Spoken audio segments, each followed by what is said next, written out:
हुन्छ यहाँ उपस्थित सबैलाई चाहिँ मसी नमस्कार पनि छ। हामी सबैलाई थाहा छ हामी एक दिन यस संसार छोड्नुपर्छ। अब यो कुरा मात्रै जानेर चाहिँ नपुग्ने कुरा के छ त भन्दा मृत्युपछि हामी सबैको एक दिन न्याय हुन्छ। त्यो न्यायमा हामी सबैजना उभिनुपर्छ। त्यो न्यायको समयमा परमेश्वरले हामीलाई अब सोध्नुहुन्छ हैन, भन्नुहुन्छ संसारमा रहँदाखेरि तिमीले मेरो छोरा मेरो पुत्र ख्रीष्टलाई तिमीले चिन्यौ के, सुन्यौ के, बुझ्यौ के, तिमीले अनन्त जीवन मुक्ति पाएका छौ के? यो चाहिँ परमप्रभु परमेश्वरले हामीलाई सोध्नुहुनेछ।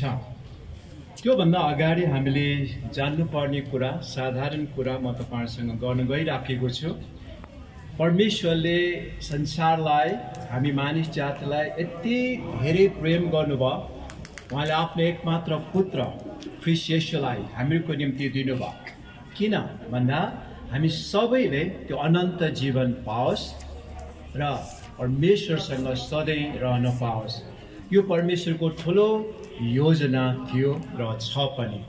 तपाईले कतिले अहिलेसम्ममा ख्रीष्ट येशूको विषयमा अलिअलि भए पनि सुन्नु भएको होला, कतिले धेरै सुन्नु भएको छ, निर्णय लिनु भएको छैन, कतिले निर्णय लिनु भए पनि प्रभुमा पूर्ण रूपमा परिपक्वतामा बढ्नेमा तपाईहरु अघि गइराख्नु भएको होला।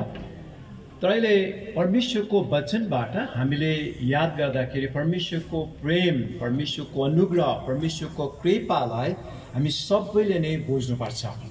हामी मानिस जातिले धर्म कर्म गरेर व्यवस्था, विधि, विधान, नियम, रीति, थिति यी सबै कुराहरू हामीले पर्फेक्ट रूपमा, पूर्ण रूपमा, सिद्ध रूपमा हामीले पूरा गर्न नसकेको कारणले गर्दाखेरि नै परमेश्वरले हामीलाई अनुग्रह गर्नुभएको अनि उहाँले आफ्नो एकमात्र पुत्र ख्रीष्ट येशूलाई यस संसारमा पठाउनु भएको हो।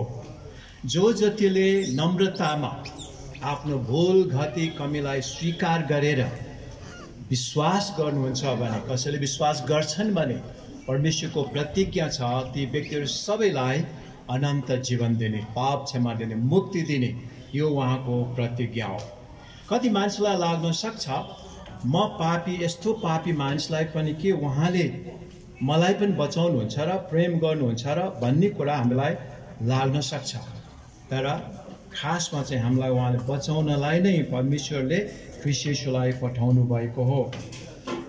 यो यूहन्ना 3 अध्यायको 17 पदमा यस्तो लेखिएको छ, किनकि परमेश्वरले संसारलाई दोषी ठहराउन भने पुत्रलाई संसारमा पठाउनु भएन। हामीलाई दोषी ठहराउन, हामीको पाप अदनको दण्ड दिनलाई ख्रीष्ट येशूलाई संसारमा पठाउनु भएको होइन। हामी बाँचुन्जेलसम्ममा र ख्रीष्ट येशूको दोस्रो आगमन नहुन्जेलसम्मको लागि उहाँले हामीलाई अनन्त जीवन दिन, मुक्ति दिन यो मौका उहाँले हामीलाई दिइराख्नु भएको छ। त्यसकारण यहाँ भनेको छ दोषी ठहराउनु भने पुत्रलाई संसारमा पठाउनु भएन, तर संसार उहाँद्वारा बाँचोस् भनेर पठाउनु भएको हो। हामीलाई बचाउनलाई, हामीलाई मुक्ति दिनलाई, अनन्त जीवन दिनलाई नै खासमा परमेश्वरले ख्रीष्ट येशूलाई पठाउनु भएको हो। अब विश्वास गर्ने भन्ने कुरा के हो जस्तो हामीलाई लाग्न सक्छ। हामी धेरै कुरामा विश्वास गर्छौँ, तर त्यो विश्वास चाहिँ हाम्रो सत्यतामा हुनुपर्छ। विश्वास गर्ने भन्ने कुरा चाहिँ हामीले परमेश्वरको कुरालाई पत्याउनु, ख्रीष्ट येशूलाई पत्याउनु। उहाँ साँच्चै नै मुक्तिदाता हुनुहुन्छ, उहाँ अनुग्रही कृपालु हुनुहुन्छ।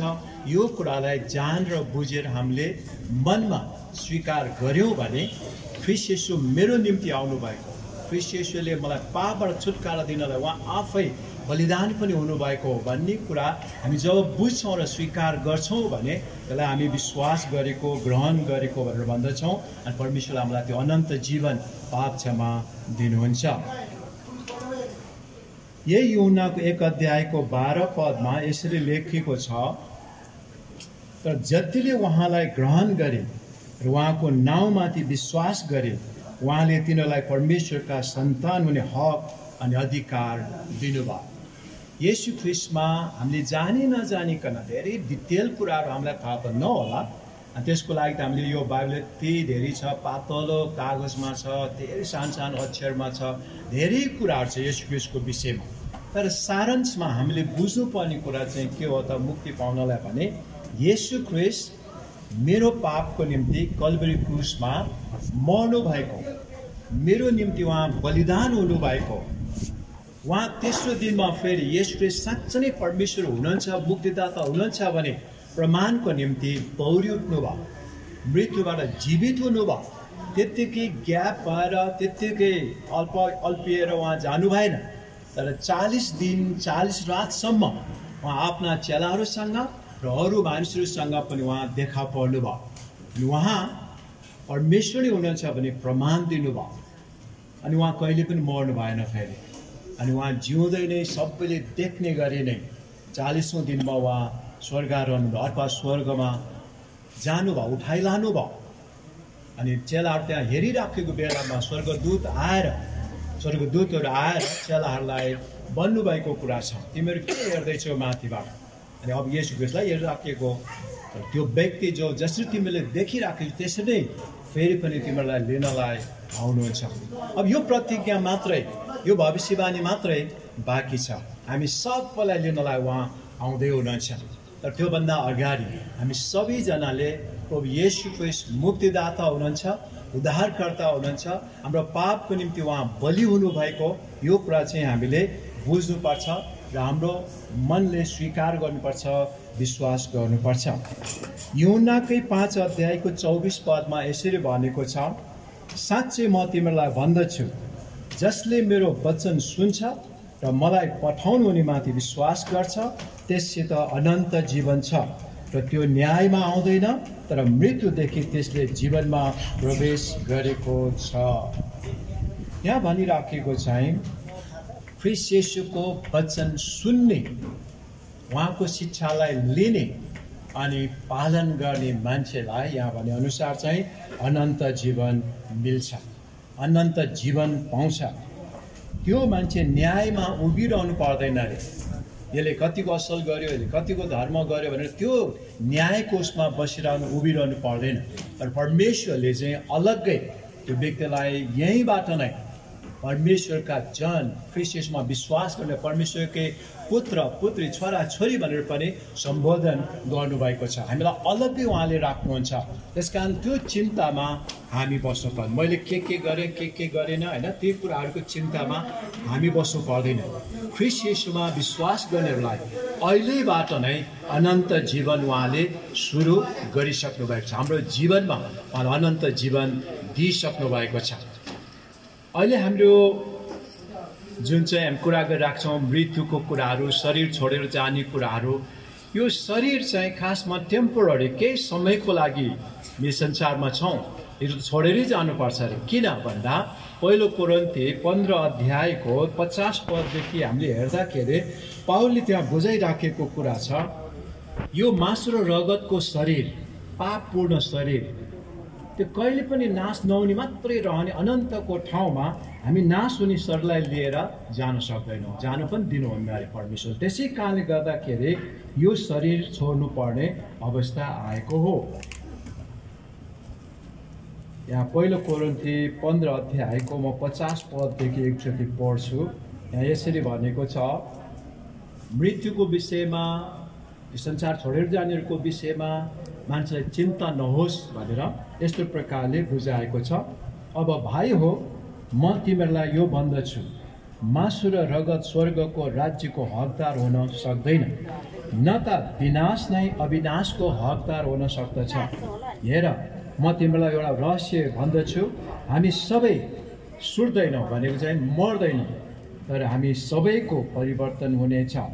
एकैछिनमा आँखाको एक निमेषमा तुरैको आखिर आवाजमा, किनभने तुरै बज्नेछ र मृतकहरू अविनाशी भएर जीवित हुनेछन् अनि हाम्रो चाहिँ परिवर्तन हुनेछ। किनकि यस विनाशी स्वभावले अविनाशी र यस मरणशील शरीरले अमरत्व धारण गर्नै पर्छ। जब विनाशीले अविनाशी र मरणशीलले अमरत्व धारण गर्छ तब लेखिएको त्यो वचन पुरा हुनेछ। के हो त त्यो? मृत्यु विजयमा निलिएको छ। मृत्युलाई ख्रीष्ट येशूले निलिदिनु भएको छ। जसले हामीलाई मारिरहेको छ। मानिसको निम्ति अन्तिम कुरा भनेको मृत्यु हो। मानिसको झगडा पर्दाखेरि भन्छ म मारिदिन्छु भन्छ होइन, म मारिदिन्छु भने मारेपछि सक्यो। तर क्रिस्चियनको उसमा चाहिँ यो शरीर मात्र मृत्युको कुरा होइन, जुन चाहिँ अर्को आत्माको जीवन छ, त्यो आत्माको जीवनको कुरा यहाँ बाँकी रहेको छ। मृत्युलाई विजयमा निलिएको छ। ए मृत्यु तेरो विजय अब कहाँ? ए मृत्यु तेरो खिल कहाँ? मृत्युको खिल पाप हो र पापको शक्ति भनेको व्यवस्था हो। व्यवस्था भनेको नियम कानुन हो। नियम कानुनले जहिले पनि मान्छेलाई दोस्याउने गर्छ। फलानले यो गर्यो, त्यो गर्यो, नराम्रो गर्यो, यसले चाहिँ यति दण्ड पाउनुपर्छ भन्ने मात्रै व्यवस्थाका कुराहरूले, नियम कानुनको कुराहरूले देखाउँछ। तर हामीले परमेश्वरलाई धन्यवाद दिनुपर्ने कुरा यहाँ 57 पदमा भनेको छ। तर परमेश्वरलाई धन्यवाद होस् जसले हामीलाई प्रभु येशू ख्रीष्टद्वारा यी सबै कुराहरूमाथि, मृत्युमाथि उहाँले विजय दिनुभएको छ। हामीलाई उहाँले अब मर्न नपर्ने गरी यो जीवन दिनुभएको छ। अचम्मको कुरा हो यो। हामीलाई बुझ्न त गाह्रो होला, कसैले यसरी भनेको छ, एकचोटि मात्रै जन्मेको व्यक्ति 2 चोटि मर्छन्, तर 2 चोटि जन्मेको मानिसहरू चाहिँ 1 चोटि मात्रै मर्छन्। यो के भनेको होला भने जस्तो हामीलाई लाग्न सक्छ। 1 चोटि मात्रै जन्मेको 2 चोटि मर्छ भनेको चाहिँ, 1 चोटि मात्रै जन्मेको भनेको आमाको कोखबाट शरीरमा जन्मेको 1 चोटि मात्रै, तर त्यसको मृत्यु 2 चोटि हुन्छ। त्यो के हो त? एउटा शरीरमा हामी मर्नुपर्छ नै, तर दोस्रो कुरा चाहिँ हो आत्मिकी मृत्यु। त्यो आत्मिकी मृत्यु भनेको के हो? स्वर्ग जान नपाउनु, परमेश्वरको सङ्गमा बस्न नपाउनु, परमेश्वरबाट अलग रहनुलाई दोस्रो मृत्यु भनेर प्रकाशको पुस्तकमा बताएको छ है। त्यस कारणले गर्दाखेरि हामी 2 चोटि जन्मनु पर्ने कारण चाहिँ 2 चोटि जन्मनु चाहिँ 1 चोटि मात्रै मर्छ। त्यो के हो भन्दा 1 चोटि शरीरमा हामी जन्मन्छौँ, अर्को चाहिँ आत्मामा ख्रीष्टलाई विश्वास गरेर जन्मन्छौँ, जसले अनन्त जीवन पाउँछ।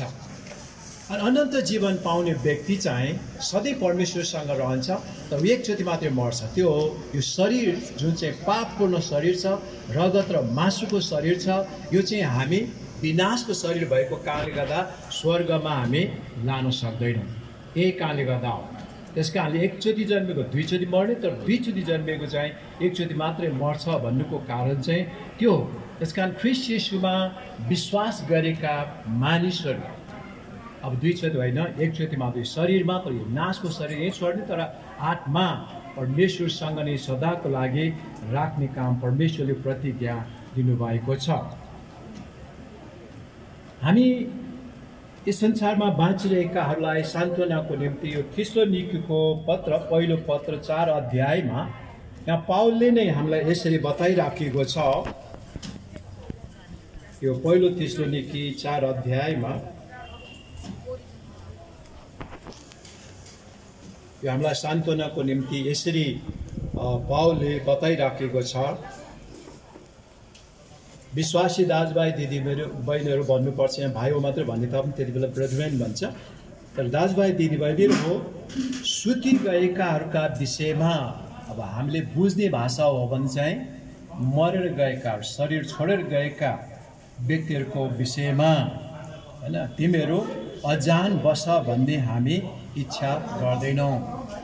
हामी सबैले मर्ने विषयमा, मृत्युको विषयमा, कहाँ जान्छ, के हुन्छ भन्ने कुरा चाहिँ हामीले बुझिराख्नुपर्छ भनेर पाउलले यहाँ भनिराखेको छ। सुति गएकाहरू भनेको चाहिँ मरिगएकाहरू अर्थात् शरीरमा मरेकाहरूको विषयमा भने हो। तर किन सुति गएको भन्छ त भने एउटा शब्दलाई हामीले बुझ्नु पर्दा चाहिँ हामी मानिसहरू प्रभुमा विश्वास गर्नेहरू चाहिँ मर्दैन, हामी सुतेको बराबर मात्रै हो। जस्तै हामी थाकेर आउँछौँ र अब कसैको के काम गरेर थाकेर आउनुहुन्छ, अनि घर परिवारमा कुराकानी हुन्छ, बुवा आमाले भन्नु म आज थकै लागेको छ, म छिटै सुत्छु। त्यति बेला परिवारहरू कोही पनि रुँदैन, परिवारहरू कोहीले पनि दुःख मनाउँदैन। किन भन्दा भोलि बिहान फेरि उठ्छ, भोलि बिहान फेरि भेट्छ। त्यही कारणले गर्दाखेरि मानिसहरू चाहिँ म थकाइ लाग्यो म सुत्छु आज भन्दाखेरि मान्छेलाई दुःख लाग्दैन होइन। तर बाई बाई भनेर गयो भने चाहिँ मान्छेले भन्छन् अलिकति दुःख लाग्ने कुरा चाहिँ त्यहाँ हुन्छ। अब सधैँ छुट्टिने कुराहरू हुन्छ। यहाँ सुति गएकाहरू भनेको प्रभुमा सुत्नेहरू फेरि उठ्ने कुरा छ। त्यस कारण यी विषयमा यो विषयमा तिमीहरू अजान बस भन्ने हामी इच्छा गर्दैनौँ र तिमीहरूले आशा नहुने मानिसहरू जस्ता शोक गर्न नपरोस्। अब हामी कतिको आशा छ थाहा छैन मलाई होइन। प्रभु येशू ख्रीष्टमा विश्वास गरेकाहरूलाई त्यो आशा छ, त्यो अनन्त जीवन छ। हामी फेरि पनि भेट्छौँ, हामी फेरि पनि भेट्छौँ। त्यस कारण यहाँ भरत भाइलाई हामी फेरि पनि भेट्छौँ। त्यो आशा हामीहरूको हामी सबैको परिवारको पनि सबैको त्यो आशा हो। किनभने अघि हामीले पढ्दै गरेको भन्दै गरेको खण्ड जस्तै नै उहाँले पनि प्रभु येशू ख्रीष्टलाई आफ्नो प्रभु र मुक्तिदाता भनेर विश्वास गर्नुभएको थियो, ग्रहण गर्नुभएको थियो अनि उहाँ परमेश्वरको छोराको रूपमा बाँचिरहनु भएको थियो। अहिले प्रभुसँग जानुभएको छ। त्यस कारणले गर्दाखेरि हामीले यहाँबाट बुझ्न सक्ने कुरा चाहिँ के छ त भन्दा उहाँ जुन आशामा जुन विश्वासमा उहाँ जानुभयो हामीहरू पनि त्यही बाटो जाँदैछौँ। त्यस कारण आशा नभएका मानिसहरू जस्तो शोक गर्न नपरोस्। आशा नहुने मानिसहरूको निम्ति साँच्चै नै शोक गर्नु स्वाभाविक हुन्छ। र हामी आशा गर्ने मानिसहरू हामीलाई दुःख त छ, हामीलाई गाह्रो त छ होइन। परिवारमा परिवारलाई त्यो थाहा छ, एकदम गाह्रो छ त्यो सबै कुराहरू सम्झन, त्यो कुराहरू होइन त्यो सहनको निम्ति गाह्रो छ। तर हामीको निम्ति एउटा आशा भएको कारणले गर्दा उहाँको प्रतिज्ञाका कुरालाई सम्झेर यस्तो अवस्थामा पनि धन्यवाद साथ परमेश्वरको सेवामा हामी लाग्न सक्दछौँ। हामी फेरि पनि त्यही ठाउँमा पुग्छौँ, त्यही ठाउँमा जान्छौँ, हामी फेरि पनि भेट्नेछौँ। त्यस कारणले आशा नभएका मानिस जसको आशा छैन उनीहरूलाई शोक गर्नु स्वाभाविक हो। तर हामी आशा भएका, परमेश्वरलाई चिनेका, विश्वास गरेका, अनन्त जीवन पाएका अनि स्वर्गको बाटो चिनेका मानिसहरू चाहिँ अरू आशा नभएका मानिसहरू जस्तो चाहिँ शोक गरेर रोएर कराएर वर्षौँ वर्ष बिताउनु पर्दैन।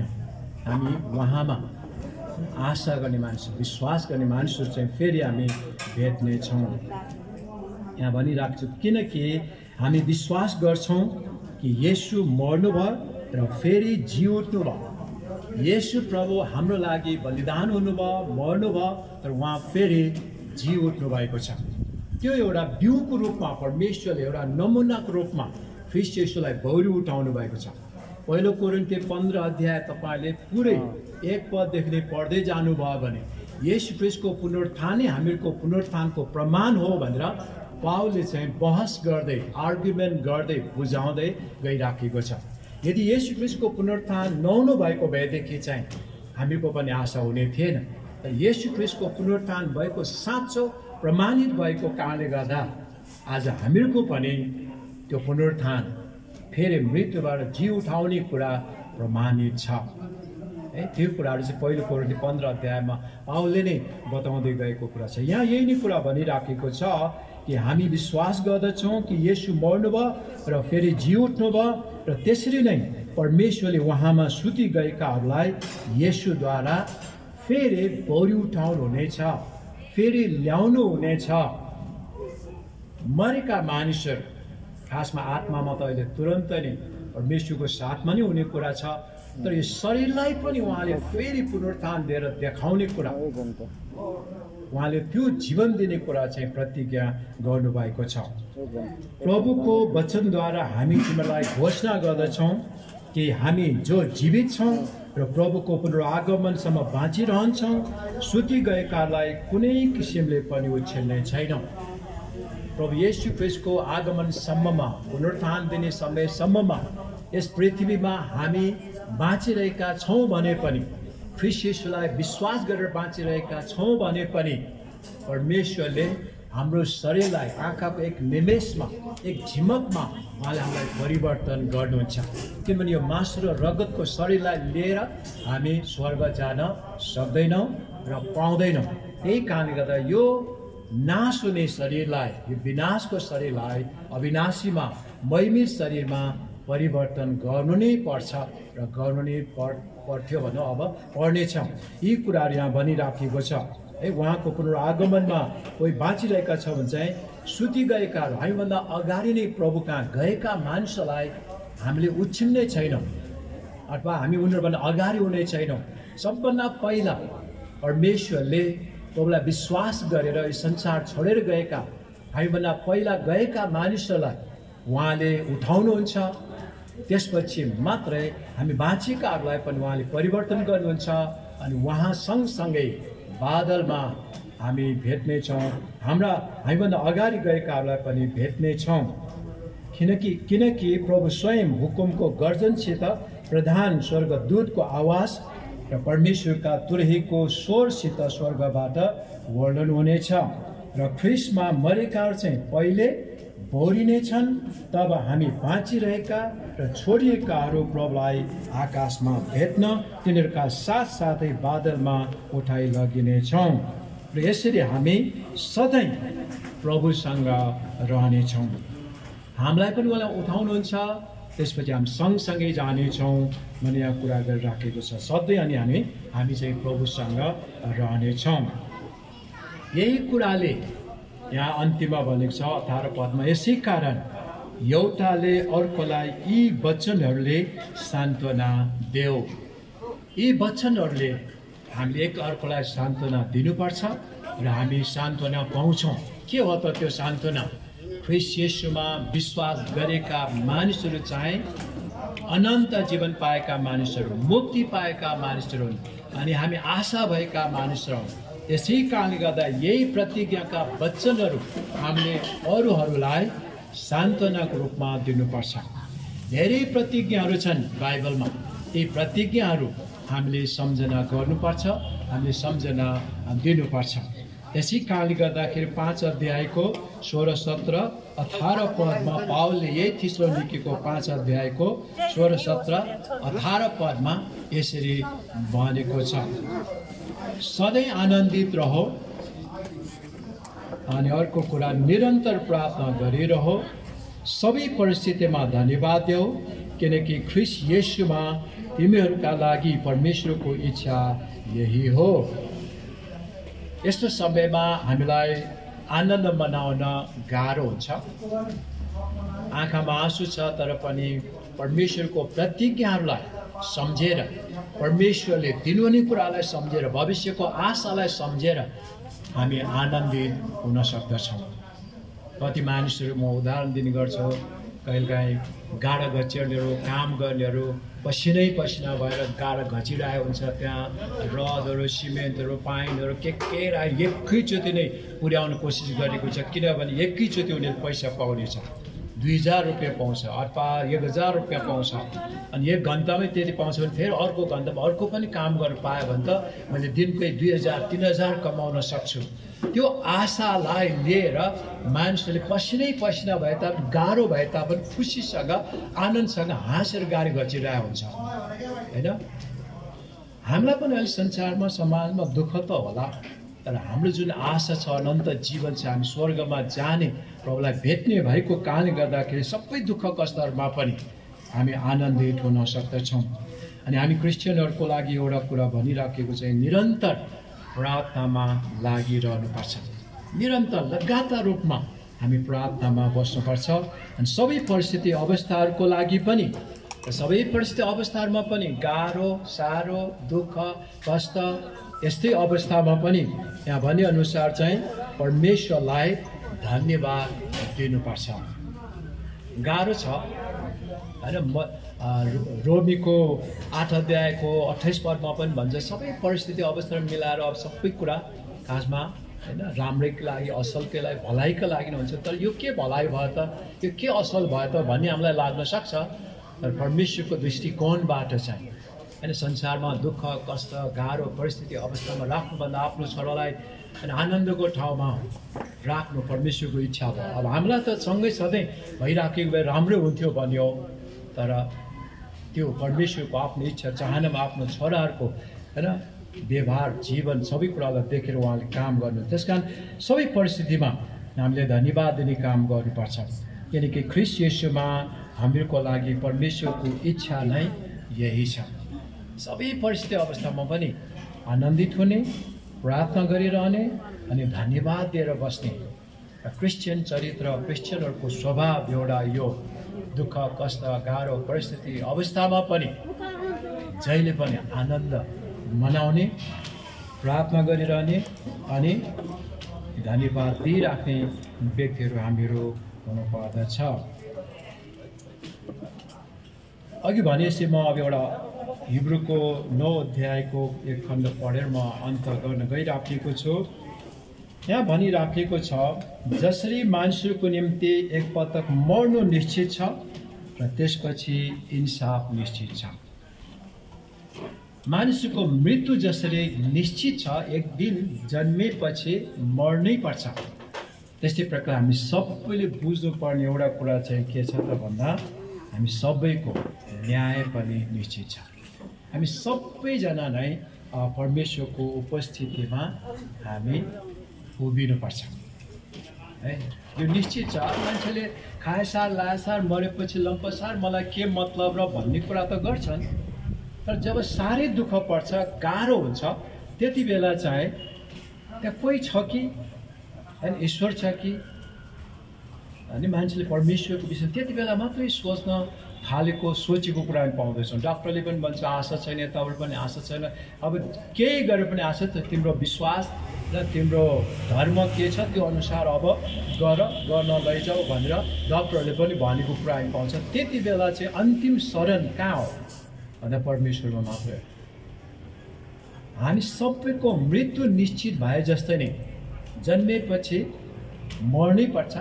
जवान भाइ बहिनीलाई लाग्न सक्छ अहिले त म त मर्दैन होला भने जस्तो पनि लाग्न सक्छ, तर जवानहरू पनि विभिन्न रोग, विभिन्न एक्सिडेन्ट, विभिन्न कुराहरूले मरिराखेको हामी पाउँछ। हाम्रो जीवन हाम्रो हातमा छैन। खासमा मान्छे मेरो जीवनमा जे पनि गर्छु भन्छ, तर त्यो हुँदैन, परमेश्वरको हातमा छ। परमेश्वरले हामीलाई आयु दिनुभएको छ।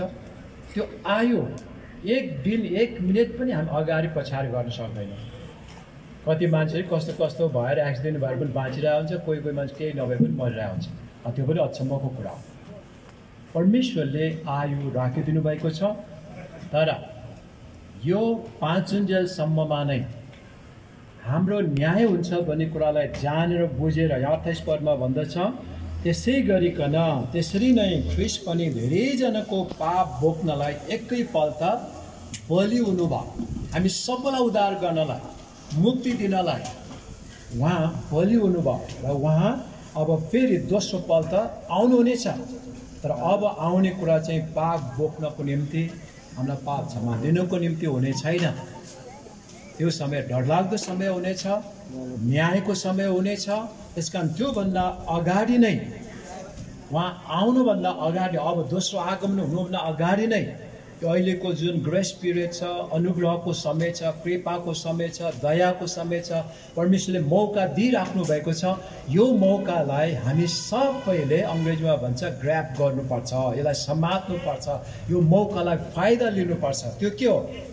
आगमनभन्दा अगाडि ख्रीष्ट येशूलाई मेरो प्रभु, मेरो मुक्तिदाता, मेरो उद्धारकर्ता भनेर हामीले विश्वास गर्नुपर्छ। त्यसो गर्यौँ भने चाहिँ के हुन्छ? हामी अनन्त जीवन पाउँछौँ, मुक्ति पाउँछौँ। हामी सधैँ नै, हामी सबैजना नै योभन्दा पनि रमाइलोसँग अरू भजन गीतहरू गाएर परमेश्वरको साथमा हामी सधैँ रहन पाउनेछौँ। यो संसारमा रहन्जेलसम्म हामीलाई संसारै रमाइलो होइन। मैले भन्ने गरेको समय समयमा भन्ने गरेको चाहिँ के हो भन्दा, नानीलाई पेटमा होइन, आमाको पेटमा हुँदाखेरि सुरक्षित छ, न्यानो छ, आमाले खाएको बार सबै पाइरहेछ, त्यही नै 100 वर्ष बिताउनु पाए पनि हुन्थ्यो भन्ने त्यो नानीलाई त लाग्छ। तर 9 महिनापछि त निस्कनु पर्छ, नत्र त धेरै गाह्रो हुन्छ होइन। सधैँ त्यहाँ बसिरहनु त गाह्रो हुन्छ। जब संसारमा जन्मिन्छ सुरुमा रुन्छ, रुनु पनि पर्छ भन्छ डाक्टरले, नरुनलाई पनि पिट्छ अरे होइन, रुवाउँछ अरे, त्यो सास फेर्ने सबै कुराहरूको लागि रुन्छ। कहाँ आएको छु हाम्रो भावनाको कुरा मात्रै, कहाँ आएको छु, अब कसले हेर्छ मलाई, मेरो खानपिन जम्मै टुट्यो, सबै कुराहरू अलग भयो, अब के गर्ने होला भन्ने हुन्छ। तर त्यहाँ परमेश्वरले आमा बुवालाई जुदाइ राख्नु भएको छ। जन्मनुभन्दा पहिलादेखि नै आमा बुवालाई त्यो बालक त्यो छोराछोरीको निम्ति प्रेम वास्ता फिक्रे खानपिन सबै कुरा बन्दोबस्त मगज तयार पारिदिनु भएको छ। त्यस कारण त्यो सानो बालकलाई बच्चालाई के गर्छ, दुध खुवाउनेदेखि लिएर कपडादेखि लिएर सबै कुराहरू एकदमै प्रेम वास्ता फिक्री त्यो परमेश्वरले मान्छेलाई तयार गरे। दाजुभाइ दिदीबहिनी काका मामा को भन्ने सबै तयार गरेर राखेको हुन्छ। अब बढ्दै आउँछ, 3 वर्ष हुन्छ, 5 वर्ष हुन्छ, अनि साथीहरू पाउँछ, अनि समाजमा रमाइलो हुन थाल्छ। फेरि साथीहरू पाउँछ होइन, अब परिवार पनि चिनाजानी भयो, सबै रमाइलो भयो। अब तपाईँले त्यो 5 वर्षको नानीलाई, 10 वर्षको टिनेजरलाई, 15 वर्षको जवानलाई एकचोटि आमाको कोखमै गएर पहिला जस्तो नै न्यानो भएर बस्न चाहन्छौ भनेर हामीले सोध्यो भने के भन्छ? ओहो कसरी बस्नु होला, कोस मुकोस हुन्छ, त्यहाँ त धेरै गाह्रो हुन्छ होइन। अब समाज रमाइलो भयो। फेरि पहिला उसको पेटमा सुरक्षा थियो, अहिले समाजमा परिवार पाएको साथीहरू पायो, त्यहाँ रमाइलो सुरक्षा जस्तो लाग्यो। फेरि यो समाज पनि छोडेर जानु पर्यो। अब संसार छोडेर जानु पर्यो। नमस्ते। समाज छोडेर जानु पर्यो। कहाँ जान्छ अब भन्दा स्वर्ग। स्वर्ग कस्तो होला, के हुने होला, कसले हेर्ने होला, कस्तो के हुने त्यो विचारहरू मान्छेमा आउँछ। अनि हामी यहाँ बसिराखेकाहरूलाई डर लाग्छ। मर्ने भनेपछि हामीलाई डर लाग्छ, कहाँ जाने होला, के हुने होला। तर खासमा योभन्दा पनि राम्रो ठाउँ चाहिँ फेरि स्वर्ग। आमाको कोखभन्दा राम्रो संसार, छोराछोरी साथीहरू सबै पाएको छ, आमा बाउ पाएको छ। फेरि यहाँबाट छोडेर जाँदा त संसारभरिकै होइन साथीहरू हामी कुराकानी गरिरहेको, चिनाजानी भइरहेको, त्यहाँ यस्तो पो हुँदो रहेछ, यस्तो पो हुँदो रहेछ भने त्यहाँ हामी चिनाजानी हुन्छौँ। तपाईँहरूले सुन्नुभएको होला त्यो स्वर्ग गएर आएकाहरूको, दर्शन पाएकाहरूको किताबहरू लेखिएको, उनीहरूले साक्षी दिएको। मलाई त पृथ्वीमा झर्नै मन लागेको थिएन, यो संसारमा आउनै मन लागेको थिएन मलाई त होइन भनेको थियो। त्यसरी भनेको हामी सुनेका छौँ। किन भन्दा सुनको सडक, हिरामतले जडान गरेको ठाउँ, यति रमाइलो, यति आनन्द, यति खुसीको ठाउँ छ, त्यहाँ कुनै चिन्ता छैन। अघि पढेको कन्द जस्तै आँसु पुछिदिनु, त्यहाँ कुनै अब त्यहाँ रुवाबासीको कुरा केही पनि छैन। स्वर्ग चाहिँ एउटा त्यस्तो ठाउँ हो जहाँ आनन्द छ। अहिले हामीलाई यहाँबाट हेर्दा कस्तो के हो नदेखेसम्म, नपुगेसम्म त्यस्तो हो। तर जब पुगिसक्छ त्यसपछि चाहिँ फेरि यो पृथ्वीमा आउन मन लाग्दैन, यो संसारमा आउनु मन लाग्दैन। जसरी त्यो टिनेजर्स होइन जवानहरूलाई आमाको कोखमा एकचोटि पस न, फेरि तिमीलाई त्यो होइन केही गर्नु पर्दैन, आमाको खाएकोबाट पाइहाल्छ पोषणहरू भन्दा पनि अब मान्दैन। किन? अब त्यो उकुस मुकुस त्यो सोच्नै नसक्ने कुरा हो। अनि संसार छोडेर स्वर्ग गइसक्यो, स्वर्गको कुराहरू देखिसकेपछि संसारको कुराहरू चाहिँ फेरि उकुस मुकुस हुने कुरा त्यहाँ हुन्छ। त्यस्तो गाह्रो परिस्थिति अवस्था। म एकचोटि युरोपमा जाँदाखेरि यो त्यो के स्काई पास के भन्ने हुँदो रहेछ। $300 यहाँबाट तिरेर गयो भने चाहिँ युरोपको जुनसुकै देशमा गए पनि, ट्रेन चढे पनि, बस चढे पनि सबै फ्री, जहाँ गए पनि सबै फ्री। त्यस्तो हुँदो रहेछ। अनि एक देशबाट अर्को देशमा उनीहरूको त रेल जाँदो रहेछ। अनि अचम्म पनि लाग्यो। अनि कसरी जान्छ त? उनीहरूको आफ्नो आफ्नै देशको आफ्नो आफ्नै करेन्ट छ होइन, त्यो करेन्टले चल्ने रेलहरू। तर त्यहाँ कस्तो हुँदछ भने बिचमा यसो जोडाइमा चाहिँ काठ प्लास्टिकको हुँदो रहेछ। अनि करेन्ट यताकै देशले चलाएको हुन्छ, यता उतै देशले चलाएको। यहाँबाट छोडिसकेपछि कति गइसकेपछि मात्रै टिप्छ, अर्को करेन्टले टिप्छ, किन स्पिड बढी छ। अनि हाम्रो एक ठाउँबाट अर्को ठाउँमा जुन सरिसकेको हामीलाई थाहै हुँदैन। स्वर्ग जाने कुरा पनि, यो पृथ्वीबाट स्वर्ग जाने कुरा पनि प्रभुलाई पाएका मानिसहरूको निम्ति चाहिँ त्यो स्पिडमा, यस्तो स्पिडमा गइरहेको छ, उसको जीवनको फेरि अन्त भएको छैन, त्यो सुरुवात नै भएको छ। यो देश छोडेको मात्रै हो। एउटा युरोपको एउटा देश छोडेर अर्को युरोपको देशमा गए जस्तै नै संसार जुन परमेश्वरले सृष्टि गर्नुभएको त्यो कुरालाई छोडेर हामी उता स्पिडमा त्यहाँ गइसक्यो, उताकोले टिपिसकेको छ। अनि स्वर्गमा हाम्रो भरत भाइ हुनुहुन्छ, अनि हामी पनि त्यही ठाउँमा जाँदैछौँ। हामी सबैको गन्तव्य त्यही नै हो। त्यस कारणले गर्दा मैले अन्तमा भन्नु खोजेको चाहिँ यहाँ जुन कुरा भनेको छ, जसले मानिसको निम्ति एकपटक मर्नु निश्चित छ, यो सत्य कुरा हो। संसारको होइन, चाहे धनी होस् चाहे जस्तोसुकै मान्छे होस्, पढे लेखे होस्, मर्नै पर्छ। तर त्यति मात्रै जानेर पुग्दैन, तर हामी सबैको इन्साफ चाहिँ हुन्छ, हामी सबैको न्याय हुन्छ। त्यति बेला हामी कहाँ जान्छौँ? स्वर्गमा हुन्छौँ कि हामीलाई मुखबाट उच्चारण गर्न पनि मन नलाग्ने दुःख कष्ट पाउने ठाउँ हो नरक। हामीलाई भन्न पनि मन त लाग्दैन, कोही पनि नरक नजाओस् भनेर प्रभुको पनि इच्छा यही हो। तर हामी नै अर्थेरी भएर प्रभुको योजना, प्रभुको जुन उद्देश्य छ त्यो कुरालाई हामी मान्दैनौँ, लिँदैनौँ भने हामी चाहिँ नचाहँदै पनि हामी त्यो ठाउँमा पुग्छौँ। त्यो हाम्रो अब इच्छा त होइन, हामी कसैको पनि चाहना त होइन, त्यहाँ जाओस् भन्ने पनि होइन, हामी जान्छौँ भन्ने पनि होइन। तर प्रभुले दिनुभएको उपायलाई, योजनालाई हामीले लिएनौँ भने ख्रीष्ट येशू जो मुक्तिदाता हुनुहुन्छ, हाम्रो निम्ति उहाँ कल्भरी क्रुसमा बलिदान हुनुभयो, उहाँमा विश्वास गरेनौँ भने हामीको निम्ति दुःखको कुरा चाहिँ हुन्छ। त्यसकारण तपाईँहरू सबैलाई म यही नै अनुरोध गर्न चाहन्छु, तपाईँहरूले बाइबल अलिअलि भए पनि सुन्नु भएको होला, पढ्नु भएको होला, प्रभु विषयमा अझै पनि पढ्नुहोस्, बुझ्नुहोस्। अनि पढ्न बुझ्न चाहनुहुन्छ भने अझ आफूले चिने जानेका क्रिस्चियन दाजुभाइहरूलाई पनि भेट्नुहोस्। चर्च सङ्गतिहरू कहाँ नजिक छ तपाईँ सोधखोज गर्दै जान सक्नुहुन्छ। यहाँ एकछिन बोलेको कारणले गर्दा तपाईँले सबै कुरा बुझ्नुभयो भन्ने पनि म सोच्दिनँ पनि। तर जे होस्, बुझ्दै नबुझे पनि त सानो कुरा तपाईँले गर्नुभयो भने आजै तपाईँ स्वर्गमा जान सक्ने अनन्त जीवन पाएको व्यक्ति चाहिँ हुनुहुन्छ। त्यो हो ख्रीष्ट येशूलाई मेरो प्रभु, मेरो मुक्तिदाता भनेर। मैले धेरै बुझ्न त बाँकी नै छ, तर पनि ख्रीष्ट येशू मेरो निम्ति मर्नु भएको, ख्रीष्ट येशू फेरि बौरी उठ्नु भएको प्रभु हुनुहुन्छ। उहाँमा विश्वास गर्यो भने मुक्ति पाउँछ भने चाहिँ प्रभु तपाईँ ममा विश्वास गर्छु भनेर तपाईँले विश्वास गर्नुभयो भने तपाईँले अनन्त जीवन, मुक्ति आज अहिले यस गरी नै पाउनुहुन्छ। धेरै धन्यवाद।